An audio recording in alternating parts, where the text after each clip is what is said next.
Good evening, everyone, and welcome once again to another video edition of Matthew Hopkins News. I am your host, the Witchfinder General. This episode is entitled Sinister, and it's all about how shoddy left-wing journalism is empowering online bullying on Wikipedia. The title is inspired by a series of melodramatic articles by Mark Bernstein, in which he unfairly criticises Wikipedia and ARBCOM. The articles Mark Bernstein wrote are entitled Infamous, Thoughtless, Careless and Reckless. For my part, I feel Mr. Bernstein's influence is sinister, and so that is the title of our video tonight. So, who is Mark Bernstein? Mark is frequently identified as the main opponent of Gamergate on Wikipedia. He styles himself Chief Scientist of Eastgate Systems, and he's quoted as such throughout the internet. If anyone had bothered to look at the company website, however, they would see he is in fact the founder of Eastgate Systems, which is, by its own admission, a small company which has never had more than a handful of employees. In short, he is very nearly the only scientist of Eastgate Systems. Hey, I have a degree in economics, which is a science degree. That makes me the senior economist and the chief scientist of Matthew Hopkins News. Impressive, huh? In addition to being a chief scientist like me, Mr. Bernstein is a prolific editor of Wikipedia. He has strong views and has received a number of sanctions, including warnings, topic bans and blocks about tendentious and uncivil editing.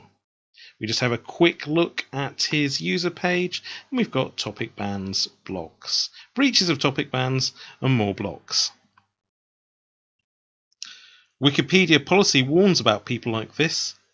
Mr. Bernstein is the kind of person for whom wiki policy no editor is indispensable, and wiki policy right great wrongs were written, where it says, sometimes it seems like you're the only one holding back the barbarian hordes. Where it says, if you feel like this, you need to step back. They could have written that for Mark Bernstein. It's the situation with Bernstein and Gamergate. Bernstein believes that Gamergate is a misogynistic plot. In his article, Careless, he says, Gamergate seeks to drive women out of computing.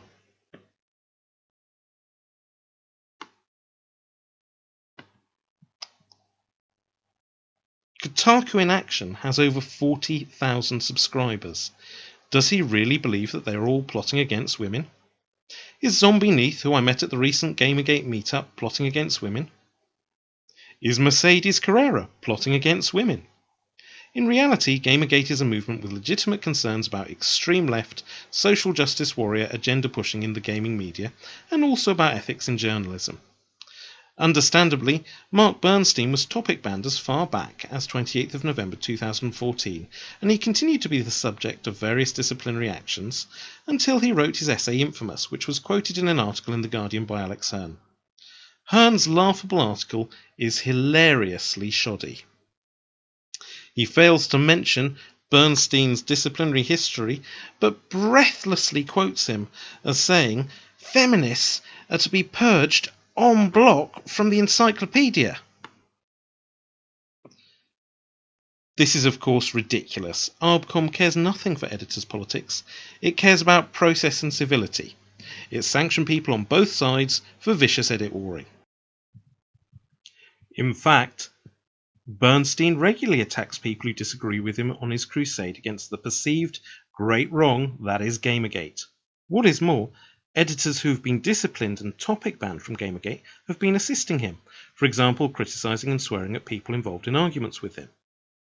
To explain my own involvement, I have edited Wikipedia for years, making minor anonymous edits to law articles and such.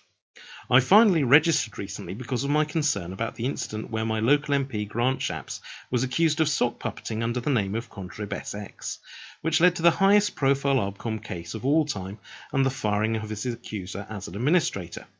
I also carried on doing actual editing and started to improve the law article on Mackenzie Friends.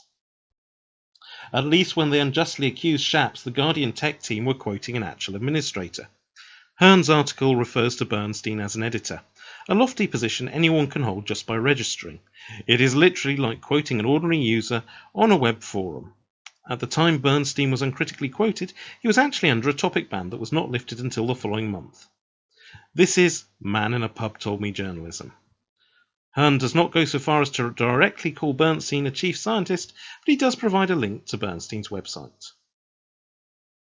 The suggestion that Grant Shapps MP had edited Wikipedia, in person or via staff or volunteers, has led to 3 years of national newspaper articles.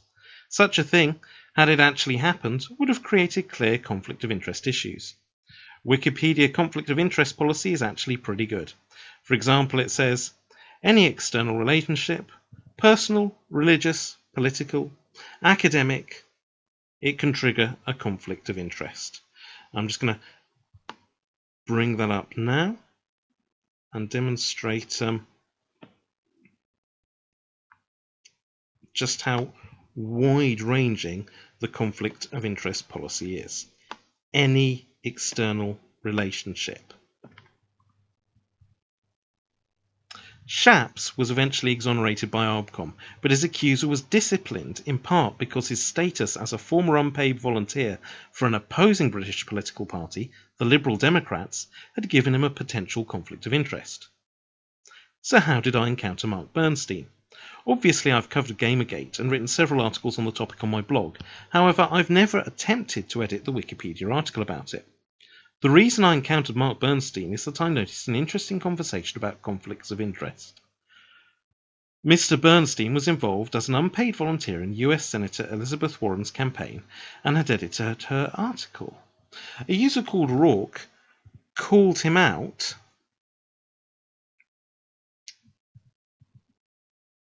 and pointed out the potential conflict of interest. He was immediately accused of harassment by one of Bernstein's fellow travellers, a charming fellow called the Red Pen of Doom. An administrator called Gamaliel even called it a fraudulent concern. Rourke backed down and with great civility said he considered the matter resolved. Respectfully, they are all wrong. Rourke had the rules correct. Even being an unpaid volunteer can trigger the conflict of interest policy. Bernstein should have declared a conflict of interest in advance. I don't think it should have stopped him editing, but transparency is important. I do not want to lay into Gamaliel too harshly because he is a good guy and he has done some good work in the past, but he is stepping over the line here. Rourke had an arguable point raised in good faith, and I think calling his concern fraudulent was contrary to the Wikipedia bullying policy, although not intentionally so. The fact that Rourke reconsidered and tried to be conciliatory underlines his good faith, and I think it is regrettable that Gamaliel has not yet apologised. Gamaliel was invited to comment and expressly refused. I think the ongoing controversy over Gamergate has obscured just how seriously Bernstein and his supporters are breaking the rules. Here are a few recent example quotes from Bernstein and his friend Tark. I'm going to start with the user contributions page for Mark Bernstein. I'm going to scroll down and just set it to 500 recent changes to make it easier to go through.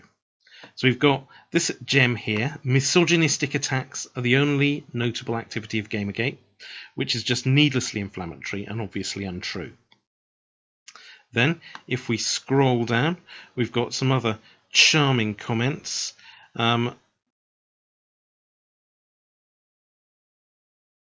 Just giving you a little bit of a flavour of it here. This one is interesting. No need for a pretty face who has played a negligible role in the notable parts of this affair. Now, what's that about is Mr. Bernstein removing a picture of Adam Baldwin from the article. All the reliable sources agree Adam Baldwin coined the phrase Gamergate, so he's quite a reasonable person to include. The fact that Bernstein wants to take out any positive celebrity involvement tends to support the idea he's not really interested in what the reliable sources actually say unless they support his view and his crusade against Gamergate. Then there are some snide personal attacks where he has a go at Rourke, for example, and he makes a remark to the effect, "Please, sir," Mark said, "have some more rope," which is just a taunt. Then there's the charming quote where he describes Arbcom as a boys' club, and then there are also the contributions by his friend Tark. Recently, when an inexperienced editor had a dispute with Bernstein, we got Tark saying this. "As a wise man once said, yippee-ki-yay, motherfucker. It's just unacceptable, it's just rude, it's disruptive." Tark is already under Arbcom sanctions with the threat of a permanent and indefinite block. I feel Arbcom now need to carry out that threat. Tark is not editing the encyclopedia, he is feuding. Bernstein and Tark seem to have escaped sanction for his obviously prohibited and uncivil behaviour because he was able to whip up a media storm about a wholly imaginary purge of feminists, thanks to a laughably uncritical Guardian journalist. To coin a phrase, the Guardian has empowered Mr. Bernstein's unacceptable behaviour. Leaving aside the Guardian and Bernstein's work for a moment, recent bomb threats against Gamergate have led to some Gamergate meetings receiving FBI protection. There's been a general tone of vitriol in a variety of left-wing publications, often exclusively devoted to extremist left-wing perspectives on Gamergate. It can't be shown whether any of this has empowered the recent bomb threats, but it certainly can't have helped. Turning back to the Guardian and to Bernstein, I contacted Guardian journalist Alex Hearn to ask if he had checked Mr. Bernstein's user page before writing his article, and if not, why not. I received no reply. I did receive an acknowledgement from a Guardian PR person saying it had been passed to the reader's editor. I'm tempted to edit the Gamergate article myself, but I'm put off by the way Mr. Bernstein and his friends treat anyone who comments with their one-dimensional good versus evil take on the controversy. I'm aware of many people who feel the same and have been put off contributing to Wikipedia. Part of the problem is Mark Bernstein and his friends. That's a problem that needs to be dealt with. But another part of the problem is that people on the ethical side need to raise their game. Unfortunately, what has been happening is that people with legitimate concerns have been joining Wikipedia and making a beeline for the Gamergate article. This has led to the appearance of sock puppeting. Instead of joining and immediately starting clumsy arguments about the Gamergate article, people need to take a longer view. Would-be editors need to join the encyclopedia, learn its rules and practice. They need to learn its etiquette and give out awards like Barn Stars, and they need to forge bonds with existing like-minded editors. I actually started a private Reddit called The Great Work to discuss this, but on reflection feel it needs to be opened up to everyone for transparency and to avoid allegations of wrongdoing. Kotaku in Action has over 40,000 members. If just 1% of those people took up Jimmy Wales' invitation, joined the encyclopedia and contributed, that would be 400 people, about 40 times more than the number of contributors to the average A&I discussion. In the film V for Vendetta, V invites everyone in England to join him at Parliament in a year's time. I'm not going to go that far, but instead I invite everyone in KIA to join Wikipedia and The Great Work today. Using the links below this video, do it now. Start contributing. And hopefully, I'll see you all at Wikipedia on the 1st of September. Details to follow. Thanks for watching, and mind how you go. Good night.